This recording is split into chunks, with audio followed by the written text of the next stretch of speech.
कशासाठी फोन केलायस इथे? पहिली अहो विक्रमचा फोन लागत नाहीये. तो परत कधी येणार आहे काय माहितीये का? का फसवतेस तू स्वतःला? हे नाव सुद्धा पुसून टाक तुझ्या आयुष्यातून आणि सुखाने जग. पहिली तुम्ही खरंच नका एवढी काळजी करू. सगळं व्यवस्थित होईल. काय म्हणावं तुझ्या निडरपणाला देवयानी?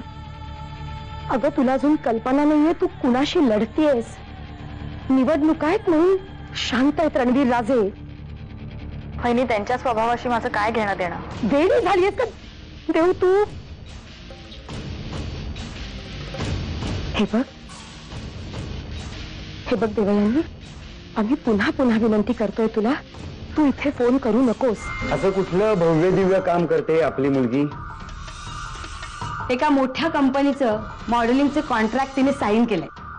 त्याच्यामुळे आता योगासनं, पर्सनॅलिटी डेव्हलपमेंट हे सगळं करावं लागतं ना. शिवाय त्या कंपनीने एका 5 स्टार हॉटेलच्या जिमची मेंबरशिपही तिला दिली आहे. आता एवढं सगळं करायचं तिला कुठे वेळ मिळणार घरात राहायला? आणि एवढं सगळं घडत असताना मला साधं विचारावंसं सांगावंसंही वाटलं नाही तुम्हाला? तुम्हाला पोळ्या किती मिळू? अभिलाषा, मी काय विचारतोय आणि तू काय बोलतेस?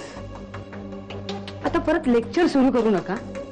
येऊ ना करू, पण चुकून जर ते देवीन ही सुशीला दोघं एकत्र आले ना तर आपला खेळ खाल्लास. म्हणून आता मला असंच वाटतंय, स्वतःवर संयम ठेवण्याऐवजी त्या दोघांचा कायमचा सोक्षमोक्ष लावायचा. फार चांगला निर्णय घेतलाय तुम्ही. मारून टाका. महत्वाचे इशार कोणी बोलत असेल तर मध्ये लुडबुड करू नये. एवढे साधे मॅनर्स नाहीत तुम्हाला? तुम्ही कोण आहात हो? या घरामध्ये आत कोण तुम्ही? रणवीर राजेंची बायको ना? मग त्यांच्यासाठी कवा तुम्हाला इकडं तिकडं काय बोलावं लागलं तर काय त्याचा एवढा मोठा गाजावाजा करता हो? तुमच्या परीस जास्त आम्ही करतो त्यांच्यासाठी, पण आम्ही नाही कवा असं बोंबलत फिरत. प्रियदर्शिनी बाई, रणवीर राजेंच्या विरोधात तुम्ही आता बोललात ना, ते शेवटचं बरं का. देव, खरं तर दादू आणि घरातल्या सगळ्यांची अशी इच्छा आहे की विक्रमचं नाव सुद्धा घरात घेतलं जाऊ नये. पण तरी बघावं तेव्हा तू विक्रम बद्दलच बोलत असतेस. तू विषय बदलतेस. नाही, अजिबात नाही. उलट मी तुला परिस्थितीची जाणीव करून देते देव.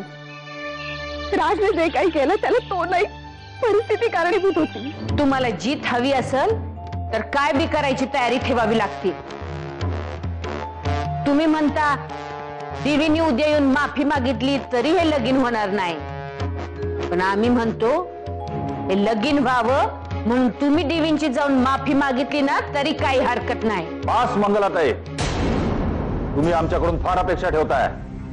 तुमच्या राजकारणापेक्षा आजही आम्हाला आमची प्रतिष्ठा जास्ती प्यारी आहे.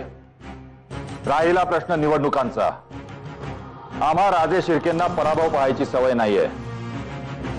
तुम्ही इथवर येण्याचे कष्ट केलेत, तुमचा आभारी आहे. आमच्या विरोधकांचा बंदोबस्त कसा करायचा हे आम्ही चांगलंच जाणतो. तुम्ही येऊ शकता. साक्षी, राज, राज तू तू तू इथे काय करतोस? राज! साक्षी, आज तुला भेटावंच वाटत होतं. राज, मी सुद्धा तुला सकाळपासून खूप मिस करत होते. आजच्या दिवशी जर मी तुला भेटलो नसतो ना तर माझ्या दृष्टीने आजच्या दिवसाला काहीच महत्व नव्हतं. तू आयुष्यात आलीस म्हणून जगण्याला अर्थ आला. राज, असं रंगरूप बदलून तू तू किती दिवस लपून राहणार आहेस? जोपर्यंत तू माझ्या बरोबर येत नाहीस. ते शक्य नाहीये. का शक्य नाही साक्षी? राज, राज, खूप उशीर झालाय. खूप रात्र झाली. मला निघावं लागेल.